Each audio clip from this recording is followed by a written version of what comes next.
Students, आज के video में मैं आपको एक्सप्लेन करूंगा एक्सरसाइज 10.2 का क्वेश्चन नंबर 2। हम लोग क्लास 9 मैथ्स का चैप्टर 10 कर रहे थे, दैट इज सर्कल।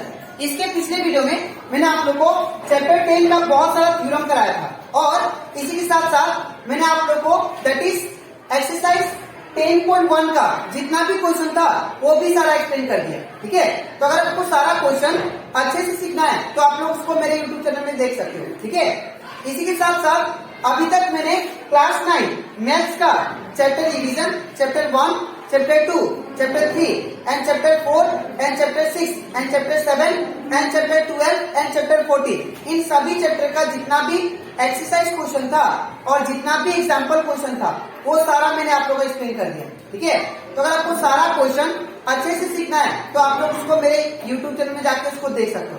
ठीक है, मैंने हर एक चैप्टर का प्लेलिस्ट बना के अपलोड कर दिया। ठीक है, तो स्टार्ट करते हैं क्लास।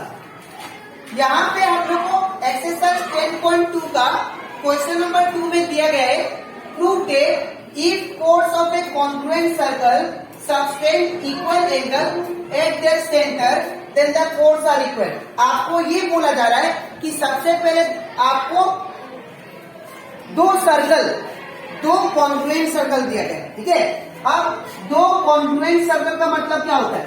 दो कॉन्ग्रुएंट सर्कल का मतलब होता है कि ऐसा सर्कल यहाँ पे ये दोनों क्या है, कॉन्ग्रुएंट सर्कल ले लेते हैं।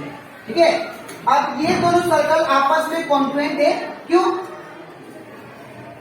अगर ये दोनों सर्कल आपस में कॉन्ग्रुएंट है तो इसका मतलब ये है इसका जो रेडियस होगा, ठीक है, इसका जो रेडियस होगा और इसका जो रेडियस होगा वो दोनों आपस में क्या होंगे, इक्वल। ठीक है, तो यहाँ पे आपको बोला जा रहा है ये कि prove that if codes of congruent circle, अगर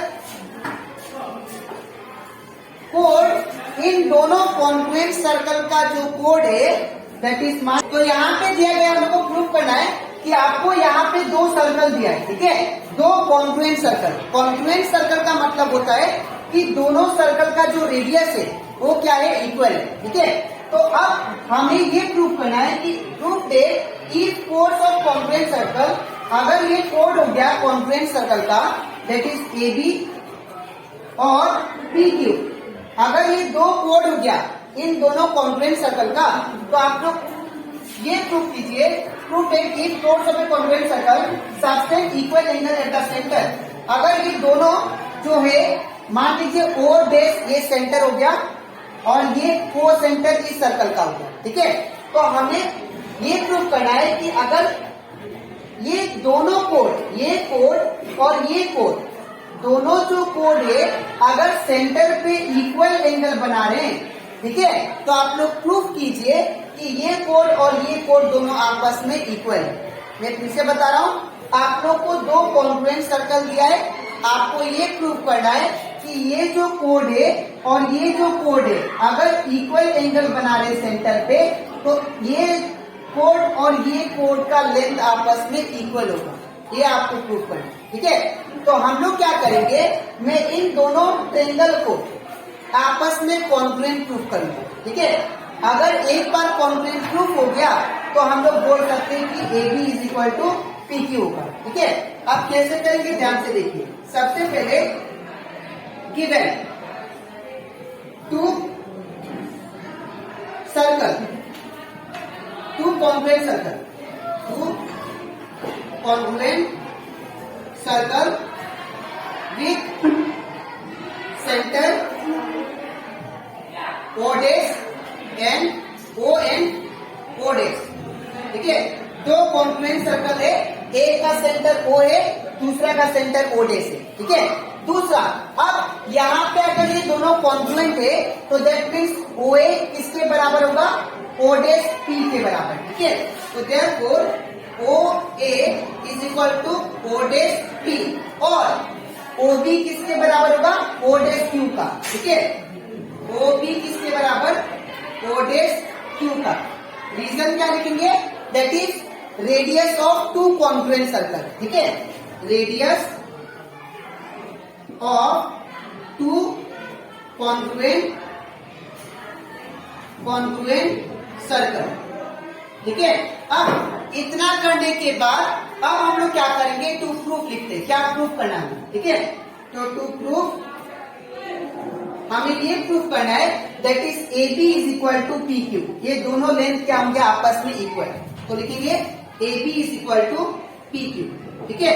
अब स्टार्ट कर देते हैं। तो मैंने क्या बोला, आप लोगों को कैसे प्रूफ करेंगे, मैं इन दोनों ट्रायंगल को आपस में कॉन्ग्रुएंट प्रूफ करूंगा, ठीक है। तो in triangle O A B, in triangle O A B and triangle कौन सा, that is O dash P Q, O dash P Q, ठीक है। अब मैं ये दोनों ट्रायंगल लिया। अब ये दोनों ट्रायंगल में अगर आप लोग ध्यान से देखो, ये वाला सर्कल, ये वाला ट्रायंगल में ओ ए जो है रेडियस है, और ये वाला भी ट्रायंगल में ओ डैश पी, ये भी रेडियस है। ये दोनों सर्कल आपस में कॉन्ग्रुएंट है, तो दैट मीन्स ये दोनों रेडियस आपस में क्या होंगे, इक्वल, ठीक है। तो O A is equal to क्या लिखेंगे, ओ डैश पी। तो therefore O A is equal to O dash P, ठीक है। ये कहां से आया, गिवन से, ये देखिए, ठीक है। In the same way O B किसके बराबर होगा, ओ डैश क्यू का, ठीक है। O B is equal to O dash Q, ये भी क्या है, गिवन, ठीक है।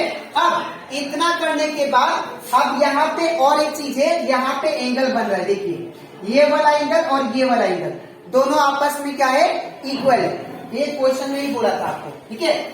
That is prove that if chords of a congruent circle sustain equal angle बोला था, ठीक है। तो ये दोनों एंगल क्या है, आपस में इक्वल। तो क्या लिखेंगे, angle A O B, angle A O B is equal to angle क्या होगा, P O dash Q, P O dash Q, ठीक है। अब तो मुझे तीन कंडीशन मिल गया, that is side angle side, that is side angle side. तो ये दोनों ट्रायंगल साइड एंगल साइड से दोनों कॉन्ग्रुएंट प्रूफ हो जाते हैं, ठीक है।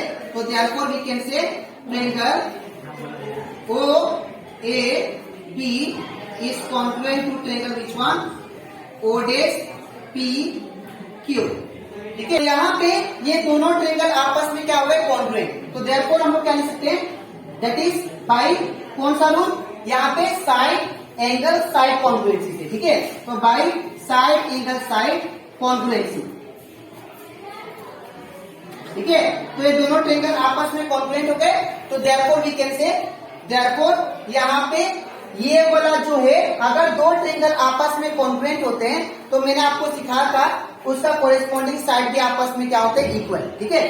तो यहाँ पे ए बी किसके इक्वल होगा, पी क्यू का, by C P C P, ठीक है। तो therefore A B is equal to P Q by कौन सा rule, C P C P. तो ये आपको, ये हमारा प्रूफ हो जाता है, ठीक है। तो आई होप आपको एक क्वेश्चन दैट इज एक्सरसाइज 10.2 का क्वेश्चन नंबर 2 अच्छे से क्लियर हो गया, ठीक है। तो अब इसके नेक्स्ट वीडियो में आप लोग को सिखाऊंगा बाकी जो थ्योरम बचा है इस चैप्टर का हुआ, ठीक है। तो आज के लिए इतना ही, मिलते हैं नेक्स्ट वीडियो में।